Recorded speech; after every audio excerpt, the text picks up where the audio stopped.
تمام ناظرین کو اسلامک آیت چینل میں دل کی گہرائیوں سے خوش آمدید اور محبتوں بھرا سلام عرض ہے۔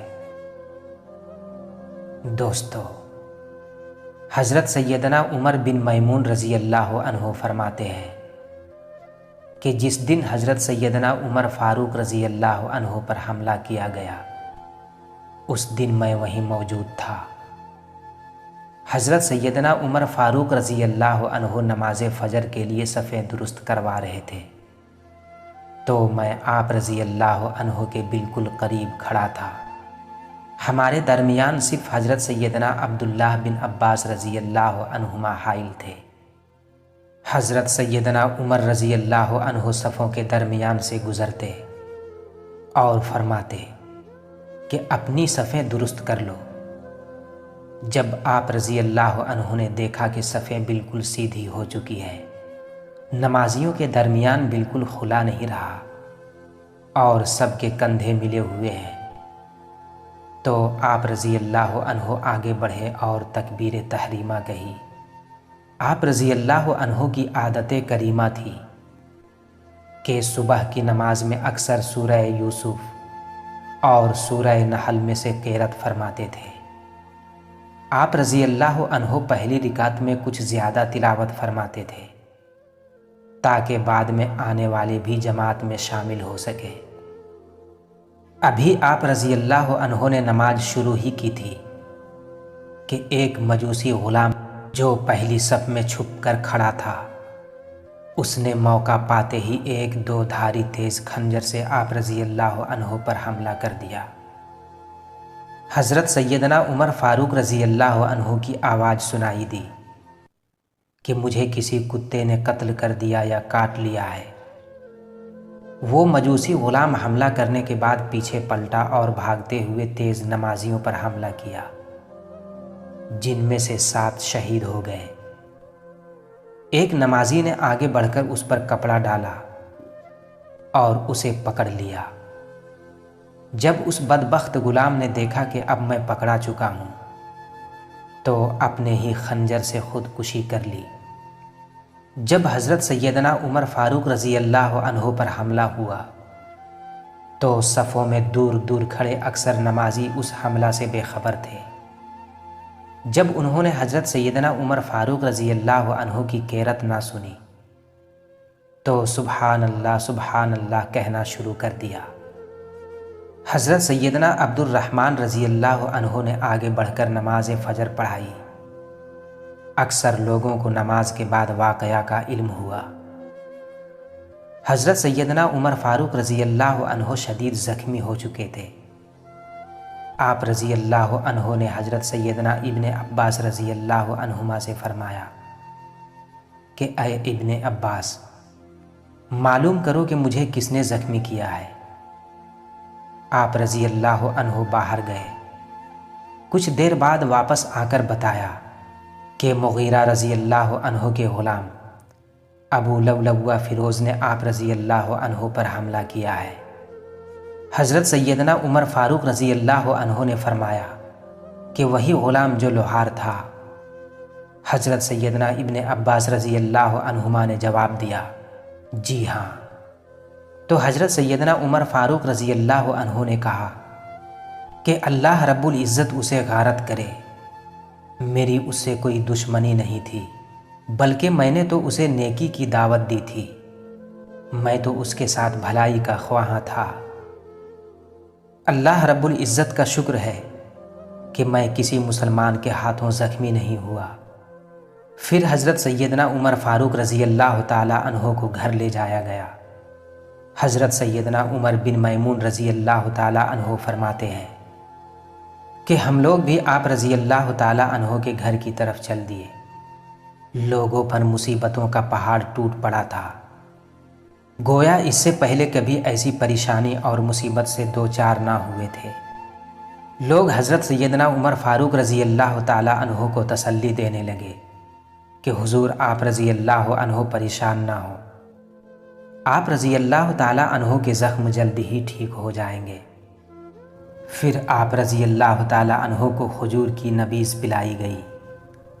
لیکن وہ آپ رضی اللہ تعالیٰ عنہ کے پیٹ سے زخموں کے ذریعے باہر آ گئی۔ اس کے بعد دودھ پلایا گیا تو وہ بھی زخموں کے راستے پیٹ سے باہر نکل آیا۔ لوگ سمجھ گئے کہ اب ہم حضرت سیدنا عمر فاروق رضی اللہ تعالیٰ عنہ کی صحبت سے زیادہ دیر تک فیضیاب نہیں ہو سکیں گے۔ پھر لوگوں نے آپ رضی اللہ تعالیٰ عنہ کی تعریف کرنا شروع کر دی۔ ایک نوجوان آ کر کہنے لگا کہ اے امیر المومنین رضی اللہ تعالیٰ عنہ، آپ کو مبارک ہو کہ ان قریب اللہ رب العزت آپ رضی اللہ تعالیٰ عنہ کو حضور نبی کریم صلی اللہ علیہ وسلم اور آپ رضی اللہ تعالیٰ عنہ سے پہلے رحلت فرمانے والے دیگر صحابہ کرام سے ملا دے گا۔ اے امیر المومنین رضی اللہ تعالیٰ عنہ، آپ کو خلافت کا منصب عطا کیا گیا تو آپ رضی اللہ تعالیٰ عنہ نے عدل و انصاف سے کام لیا۔ آپ رضی اللہ تعالیٰ عنہ ایک اچھے خلیفہ اور لوگوں کے خیر خواہ محسن ہیں۔ حضرت سیدنا عمر فاروق رضی اللہ تعالیٰ عنہ نے یہ سن کر ارشاد فرمایا کہ میں تو اس بات کو پسند کرتا تھا کہ مجھے باقدر کفایت رزق ملے، نہ کوئی میرا مقروض ہو نہ ہی میں کسی کا مقروض ہوں۔ پھر وہ نوجوان واپس جانے لگا تو اس کا تہبند ٹخنوں سے نیچے تھا اور زمین پر لگ رہا تھا۔ تو حضرت سیدنا عمر فاروق رضی اللہ تعالیٰ عنہ نے لوگوں سے فرمایا کہ اس نوجوان کو میرے پاس بلاؤ۔ جب وہ آپ رضی اللہ تعالیٰ عنہ کی بارگاہ میں حاضر ہوا تو آپ رضی اللہ تعالیٰ عنہ نے بڑے ہی شفقت سے فرمایا کہ اے بھتیجے، اپنا کپڑا ٹخنوں سے اونچا کر لے، بے شک اس میں تیرے کپڑوں کی پاکیزگی اور تیرے رب اللہ رب العزت کی بارگاہ میں تیرا یہ عمل تقوی اور پرہیزگاری کے زیادہ قریب ہے۔ سبحان اللہ، قربان جائیے ان پاکیزہ ہستیوں کے جذبہ تبلیغ پر کہ آخری لمحات میں بھی نیکی کی دعوت دینا ترک نہیں کی اور اس حالت میں بھی خلاف شرع کام برداشت نہ ہو سکا۔ اللہ رب العزت ان کے صدقے ہمیں بھی جذبہ تبلیغ عطا فرمائے۔ پھر حضرت سیدنا عمر فاروق رضی اللہ تعالیٰ عنہ نے اپنے ساجزادے حضرت سیدنا عبداللہ بن عمر رضی اللہ تعالیٰ عنہ سے فرمایا کہ حساب لگا کر بتاؤ ہم پر کتنا قرض ہے۔ انہوں نے حساب لگا کر بتایا کہ تقریباً 86,000 درہم ہے۔ تو حضرت سیدنا عمر فاروق رضی اللہ تعالیٰ عنہ نے فرمایا کہ اگر یہ قرض میرے مال سے ادا ہو جائے تو ادا کر دینا، اور اگر میرا مال کافی نہ ہو تو بنی عدی بن کعب کے مال سے ادا کرنا، اگر پھر بھی ناکافی ہو تو قریش سے سوال کرنا، ان کے علاوہ اور کسی سے سوال نہیں کرنا۔ پھر حضرت سیدنا عمر فاروق رضی اللہ تعالیٰ عنہ نے اپنے ساجزادے سے فرمایا کہ تم ام المومنین حضرت سیدنا عائشہ صدیقہ رضی اللہ عنہا کی بارگاہ میں چلے جاؤ اور ان سے عرض کرو کہ عمر بن خطاب اس بات کی اجازت چاہتا ہے کہ اسے اس کے ساتھیوں کے ساتھ دفن کیا جائے اور آقا کریم صلی اللہ علیہ وسلم کے قرب میں جگہ عطا فرمائی جائے۔ حضرت سیدنا عبداللہ بن عمر رضی اللہ تعالی عنہ حضرت سیدنا عائشہ صدیقہ رضی اللہ عنہا کی بارگاہ میں حاضر ہوا اور سلام عرض کیا۔ حضرت سیدنا عائشہ صدیقہ رضی اللہ عنہا رو رہی تھی تو آپ رضی اللہ تعالی عنہ نے کہا کہ حضرت سیدنا عمر بن خطاب رضی اللہ تعالی عنہ آپ کو سلام عرض کر رہے ہیں اور اس بات کی اجازت چاہتے ہیں کہ انہیں ان کے ساتھیوں کے قرب میں دفن کیا جائے۔ حضرت سیدنا عائشہ صدیقہ رضی اللہ تعالی عنہا نے یہ سن کر ارشاد فرمایا کہ یہ جگہ تو میں نے اپنے لیے رکھی تھی، لیکن اب میں یہ جگہ حضرت سیدنا عمر فاروق رضی اللہ تعالی عنہ کو ایثار کرتی ہوں۔ انہیں جا کر یہ خوشخبری سنا دو۔ چنانچہ حضرت سیدنا عبداللہ بن عمر رضی اللہ تعالیٰ عنہ اجازت لے کر واپس تشریف لائے۔ جب حضرت سیدنا عمر فاروق رضی اللہ تعالیٰ عنہ کو بتایا گیا کہ حضرت سیدنا عبداللہ بن عمر رضی اللہ تعالیٰ عنہ آ گئے ہیں، تو آپ رضی اللہ تعالیٰ عنہ نے فرمایا کہ مجھے بیٹھا دو۔ آپ رضی اللہ تعالیٰ عنہ کو سہارا دے کر بیٹھا دیا گیا، تو آپ رضی اللہ تعالیٰ عنہ نے فرمایا کہ اے میرے بیٹے، کیا خبر لائے ہو؟ تو آپ رضی اللہ تعالیٰ عنہ نے عرض کی کہ حضرت سیدنا عائشہ صدیقہ رضی اللہ تعالیٰ عنہا نے آپ رضی اللہ تعالیٰ عنہ کو اجازت عطا فرما دی ہے۔ آپ رضی اللہ تعالیٰ عنہ خوش ہو جائیں، جس چیز کو آپ رضی اللہ تعالیٰ عنہ پسند کیا کرتے تھے وہ آپ کو عطا کر دی گئی ہے۔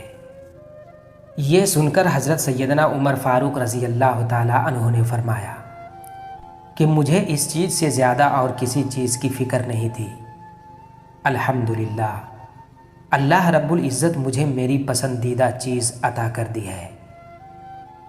پھر حضرت سیدنا عمر فاروق رضی اللہ تعالیٰ عنہ نے فرمایا کہ جب میری روح پرواز کر جائے تو مجھے اٹھا کر سرکار مدینہ صلی اللہ علیہ وسلم کے روضہ اقدس پر لے جانا، پھر بارگاہ نبوت میں سلام عرض کرنا اور حضرت سیدنا عائشہ رضی اللہ تعالیٰ عنہا سے عرض کرنا کہ عمر بن خطاب اپنے دوستوں کے ساتھ آرام کی اجازت چاہتا ہے، اگر وہ اجازت دے دیں تو مجھے وہاں دفن کر دینا، اور اگر اجازت نہ ملے تو مجھے عام مسلمانوں کے قبرستان میں دفنا دینا۔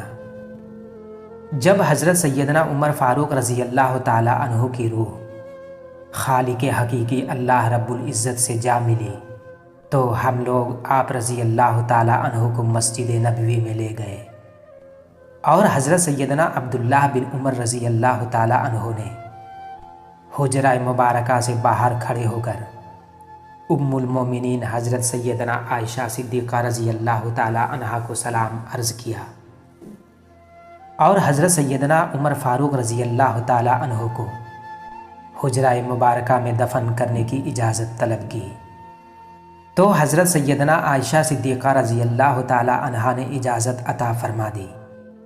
چنانچہ حضرت سیدنا عمر فاروق رضی اللہ تعالیٰ عنہ کو حضور نبی پاک صاحب لولاک صلی اللہ علیہ وسلم کے جلووں میں حضرت سیدنا صدیق اکبر رضی اللہ تعالیٰ عنہ کے پہلو میں دفن کر دیا گیا۔ اللہ رب العزت کی ان پر رحمت ہو اور ان کے صدقے ہماری مغفرت ہو، آمین۔